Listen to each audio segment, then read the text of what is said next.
नमस्कार, मैं हूं अशोक श्रीवास्तव और आप देख रहे हैं मीडिया दस्तक न्यूज़। बस्ती, बनारस, अयोध्या, मुरादाबाद, कौशाम्बी, सोनभद्र, बरेली, लखनऊ, उन्नाव, जालौन, गोरखपुर और प्रयागराज सहित 1 दर्जन से ज़्यादा जिलों में ईवीएम की सुरक्षा को लेकर बवाल जारी है। बस्ती में समाजवादी पार्टी के कार्यकर्ता बड़ी संख्या में मंडी समिति स्थित मतगणना स्थल पर डटे हैं। यहाँ वीवीपैट से निकली पर्चियाँ और फार्म 17C मिलने के बाद स्थानीय प्रशासन प्रत्याशियों का विश्वास खो चुका है। मतगणना की पारदर्शिता को लेकर तरह तरह के सवाल उठाए जा रहे हैं। सपा मुखिया के इशारे पर पार्टी कार्यकर्ता पूरी तरह अलर्ट मोड में आ गए हैं। आलम यह है कि प्रशासनिक अधिकारियों की गाड़ियां भी गेट के अंदर नहीं जाने पा रही हैं। समाजवादी पार्टी के लोग हर गाड़ी को विधिवत चेक कर रहे हैं। यहाँ तक कि नगर पालिका के द्वारा भेजे गए पानी का टैंकर भी नहीं जाने दिया गया। मतगणना में संभावित बेईमानी को लेकर स्थिति काफ़ी संवेदनशील हो गई है।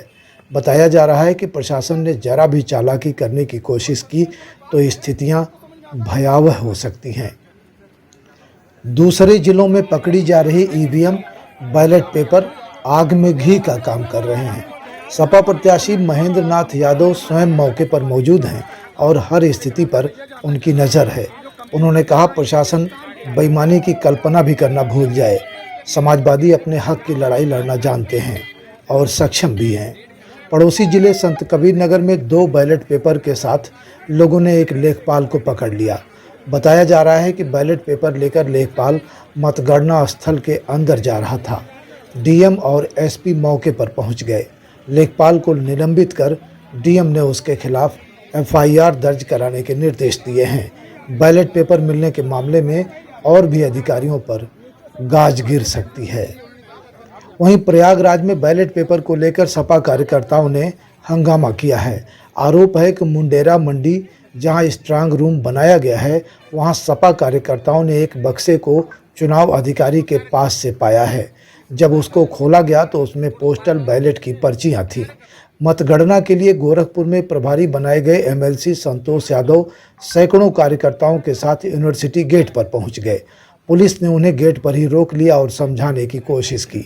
सपा नेता गेट पर ही डेरा डालकर बैठ गए। संतोष यादव ने आरोप लगाया है कि बीजेपी के इशारे पर प्रशासन मतगणना में खेल कराने की तैयारी कर रहा है। सपा के बड़े नेता बाराबंकी में मतगणना स्थल पर देर रात तक पहुंच गए। इन नेताओं में सपा एमएलसी राजू यादव भी रहे, जिन्हें सपा ने बाराबंकी जिला में मतगणना के लिए प्रभारी बनाया है। राजू यादव ने आरोप लगाया है कि अधिकारी भारतीय जनता पार्टी के कार्यकर्ता की तरह काम कर रहे हैं। सोनभद्र में सपाइयों ने बैलेट पेपर लेकर जा रहे एक वाहन को रोक लिया। यह वाहन नायब तहसीलदार घोरावल का था। कुछ ही देर में बसपा प्रत्याशी भी मौके पर आ गए। सभी ने प्रशासन पर गड़बड़ी का अंदेशा जताते हुए मामले की जांच की मांग किया है। यूपी के मुरादाबाद में मंडी समिति परिसर में बने स्ट्रांग रूम पर सपा कार्यकर्ताओं ने जोरदार हंगामा किया है। बिलारी विधायक मोहम्मद फहीम ने आरोप लगाया है कि यहां बैलेट बॉक्स और ईवीएम को बदलने की कोशिश हो रही है। कौशाम्बी में डीएम सुजीत कुमार जब मतगणना केंद्र के गेट पर पहुंचे तो सपा कार्यकर्ताओं ने उन्हें रोक लिया। इस दौरान सुजीत कुमार अपनी गाड़ी में ही बैठे रहे। करीब 20 मिनट तक सपा नेता उनकी गाड़ी को चेक करते रहे। वाराणसी में मंगलवार को स्ट्रांग रूम के बाहर गाड़ी में ईवीएम मिलने के मामले में ईवीएम प्रभारी एडीएम नलिनीकांत सिंह को सस्पेंड कर दिया गया है। उधर डीएम और कमिश्नर को चुनाव संबंधी काम से हटा दिया गया है। बस्ती में देर रात मिली जानकारी के अनुसार एसडीएम रुधौली के साथ मतगणना स्थल पर सपा कार्यकर्ताओं ने अभद्रता की है। एसडीएम ने उनके द्वारा गाड़ियों को चेक किए जाने पर आपत्ति दर्ज कराया था।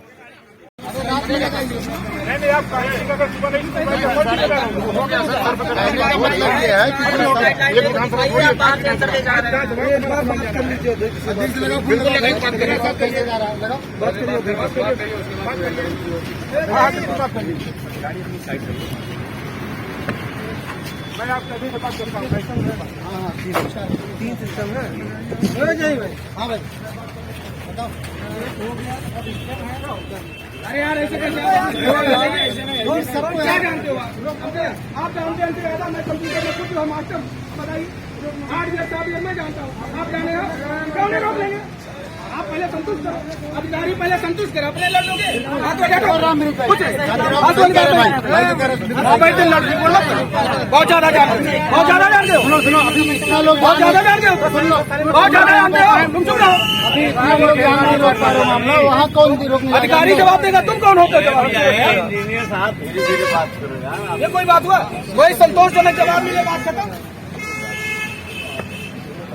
अजीब बात नहीं कोई संतोषजनक बात का है आपको समझ में आता है क्यों नहीं पत्रकार भाई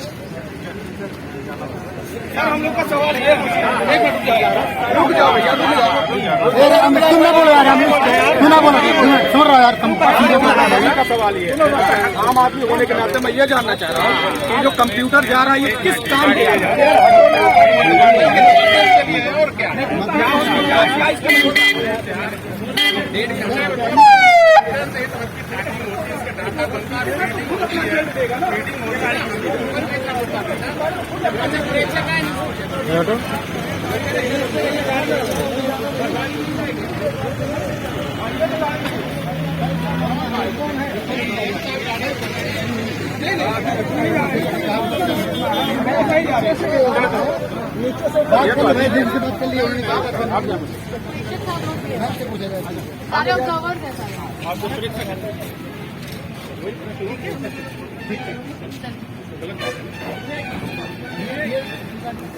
चलो इसको किनारे कर दो स्पोर्ट को बाहर कर लीजिए इसको किनारे कर दो यार अरे चलो इसको किनारे कर दो पीछे कर दो इसको किनारे कर दो चलो चलो अब प्रेक्षक तो जाएंगे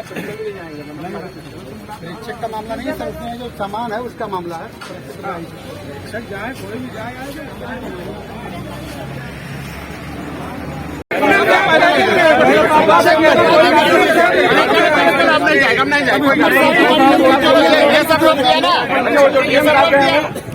तीन जिले के डीएम साहब कहीं हो साहब ने खुद कहा है कि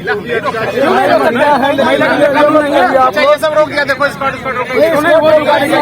मार करा दे रहे हैं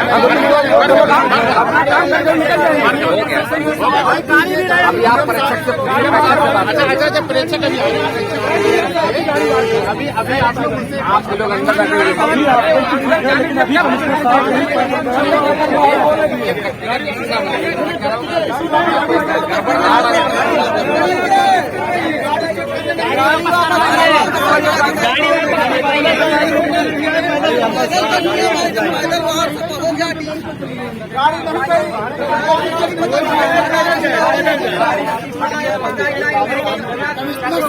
साला गाड़ी से ना चले साला पैदल चले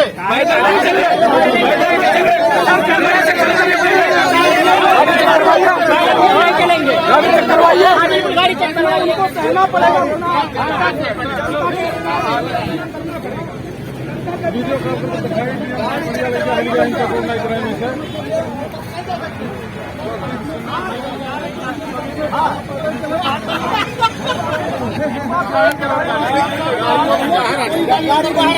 गाड़ी बाहर करवा दी करा रहे हैं यार करा देंगे बात खत्म हो गई आप लोग एकदम भर रहे कितना टूट पड़े यार करा दे रहे हैं होने वाली मतगणना के संबंध में पुलिस ने बहुत चाक चौबंद व्यवस्था करी है। पूरे इस कार्यक्रम के लिए हमने 1000 पुलिसकर्मी और 3 कंपनी एसएसबी की फोर्स और 1 कंपनी पीएससी इसमें लगाई है। तो कुल मिला के लगभग 1500 सुरक्षाकर्मी उस पूरी इस कवायद में लगे हुए हैं।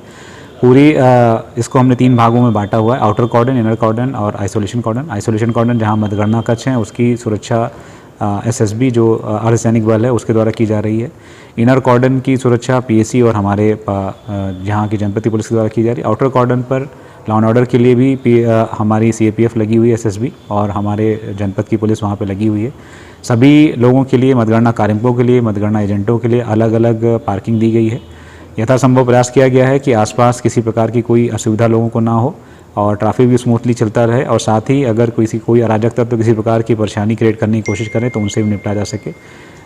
सभी जगह पर हमने जहाँ जहाँ आवश्यकता है वहाँ पे फायर टेंडर भी लगाए हुए हैं पूरी तरीके से ध्यान रखा गया है कि वो जो पूरी प्रक्रिया है पारदर्शी रहे और निष्पक्ष रहे।